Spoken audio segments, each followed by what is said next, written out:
Ubisoft can't seem to shake the shadow of criticism, from canceled games to poor launches to franchises that seem to overstay their welcome, or games that copy and paste the same formula while overstuffing an open-world map.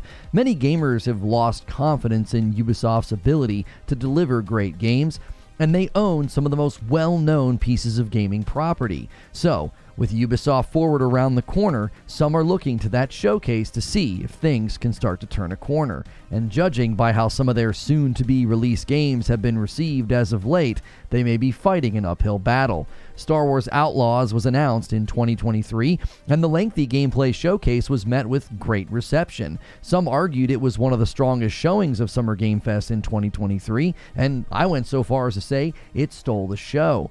As a huge Star Wars fan, I was excited to see what looked like a large and exciting new franchise. But the rise and fall of Star Wars Outlaws has already happened in the mind of some fans, and the game hasn't even released yet.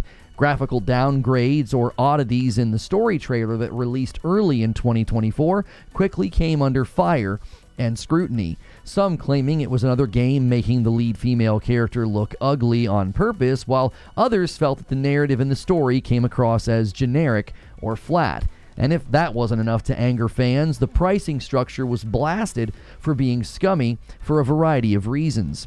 Assassin's Creed Shadows, formerly known as AC Red, had its world premiere trailer immediately attacked, downvoted, and decried as woke. No matter what side you land on, AC Shadows was and still is a polarizing game, and we have yet to even see actual gameplay. And then there's The Division 2, a scrappy live service game that just won't seem to quit. A troubled launch, sloppy end game, and a point where they were actually ready to end the life of the game fairly early. And yet, it has slowly climbed from the rubble and still has future content plans after all these years.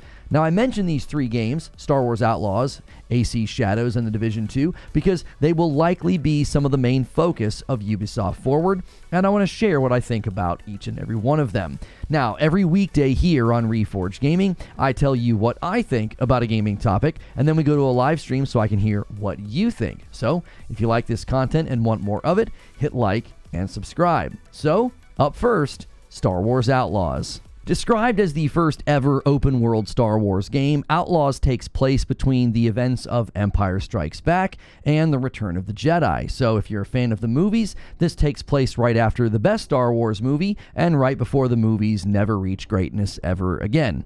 Anyway, the gameplay shown up to now features a variety of things. Third-person stealth encounters where you can utilize the help of your cute companion as well as the environment around you.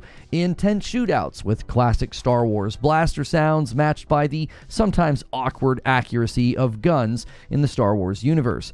But there's also massive open-world spaces with speeders and vehicular combat, and during these sequences it even seems that classic open-world outposts and enemies will await you. But have no fear, it was confirmed by Ubisoft that this game will not feature those pesky open-world towers that have to be climbed.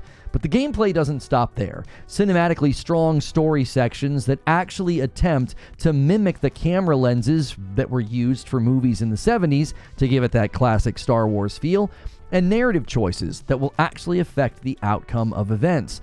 The devs have stated that you can go full scoundrel if you so choose. And if that wasn't enough, there is one more aspect of the gameplay: space travel and space combat. Unlike Jedi Fallen Order or Jedi Survivor, where the ship served primarily as a base or sort of a hub, as well as a cool way to give story beats in between travel and sort of subtly hide those loading screens, your ship in Outlaws is one that you can pilot, and you can get in dogfights and even make the jump to lightspeed. So it goes without saying that I was pretty bummed to see the dialogue and the public reception of this game begin to plummet when the story trailer dropped earlier this year, especially when so much dialogue centers around how ugly people think that the main character is.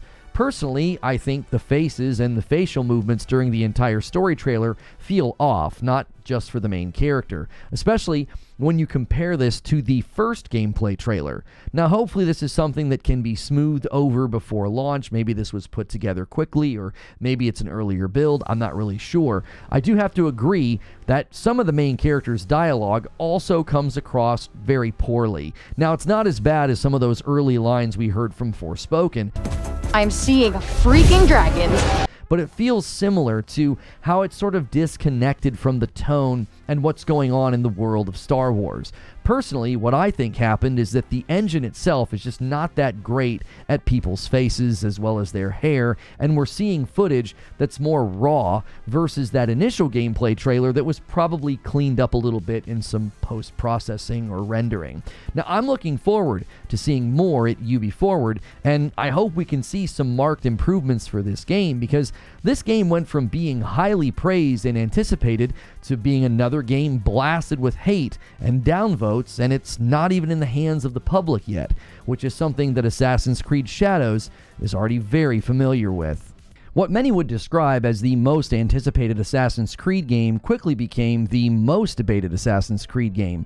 Since the earliest days of the franchise, fans have begged for the game to land in feudal Japan, some hoping to see the Hidden Ones have the opportunity to be a ninja, while the long-standing love and fascination with samurai was also in the mix. Since the launch of Ghost of Tsushima, much of the public dialogue has been that that game was what everybody wanted from an Assassin's Creed game in Japan.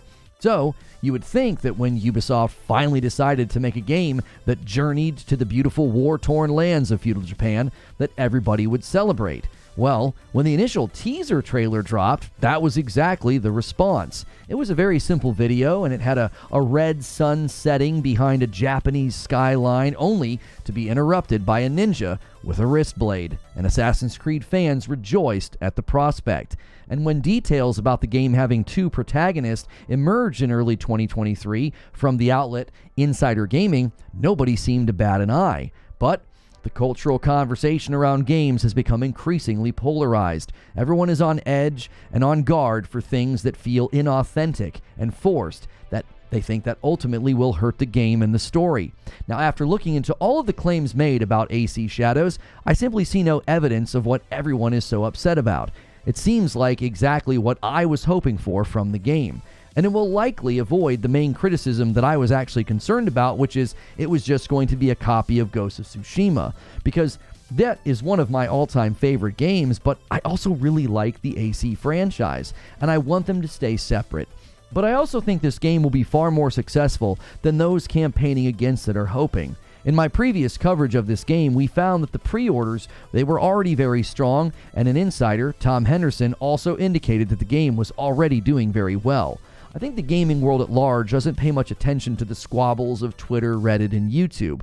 While many gamers might actually watch trailers on YouTube, I don't think they put a whole lot of stock into like ratios or the screeching that takes place in the comment section.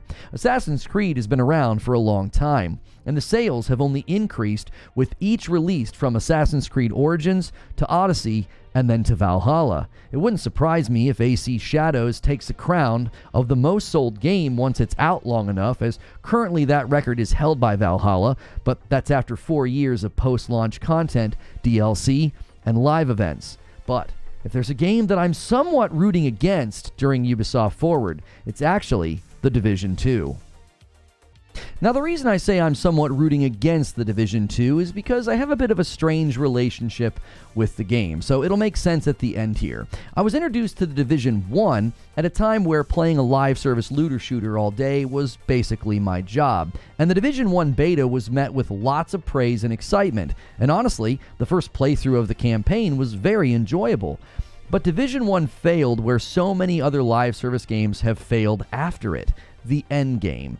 One of the most challenging aspects of a live service game, especially one that is heavily loot-based, it's keeping things going without folding in on itself. The loot gets better and better, which means the player gets stronger and stronger, and this naturally means that you need enemies, encounters, or mechanics that give the stronger player a great playground to enjoy the fruits of their labor. But they can't enjoy it too much. They have to feel a sense of challenge and accomplishment accented by solid rewards or an incentive to run the content over and over again. Well, The Division 1 fell off into two ditches. On one side, you had challenging content that was mostly just missions you had already run at a difficulty that forced the player into narrow builds and incredibly boring gameplay, and then there was all the nonsense on the other side of the ditch that happened in the Dark Zone.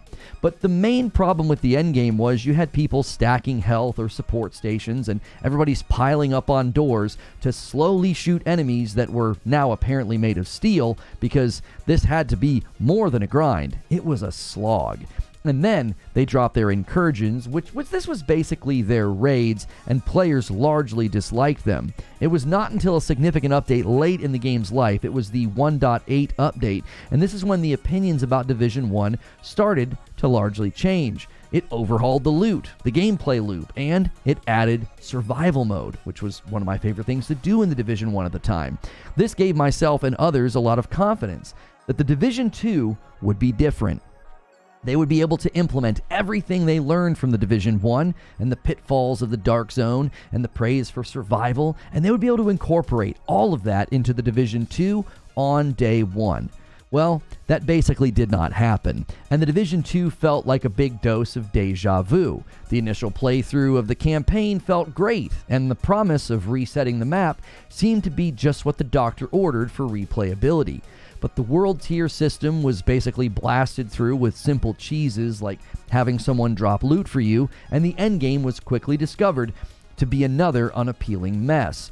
The reception in the player base was not terrible, but it wasn't strong enough for them to want to keep going. They actually planned to end support of the game in 2020. Now, this was due to development commitments of a Star Wars game, but needless to say, the Division 2 wasn't performing strong enough to warrant ongoing support. If the game would have been doing incredibly well, I don't think you would choose to end of life the game 1 year after it came out.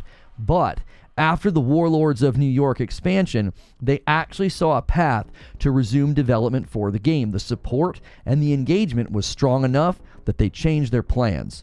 So here we are, 4 years later, after significant updates, overhauls to loot pursuit, new content, new activities, and apparently they're not done.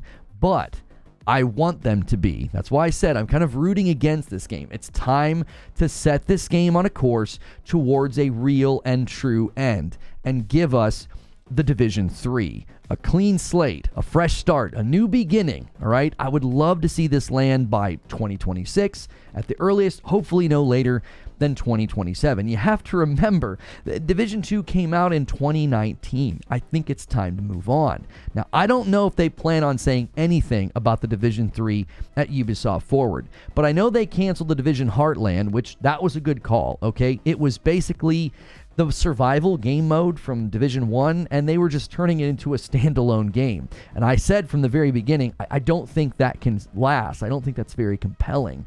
And I think they've learned a ton from their time in the Division 1 and their time in the Division 2. It's time to build the game proper from the very beginning. And the engine is actually one that I think is aged quite well. I think it looks really good. So here's hoping they have more to say about the Division as a franchise and not just their plans for the Division 2. That's probably wishful thinking. And that's it. There you have it. That's my hopes and my expectations for the 3 big titles that I'm looking forward to at Ubisoft Forward. But those are just my thoughts.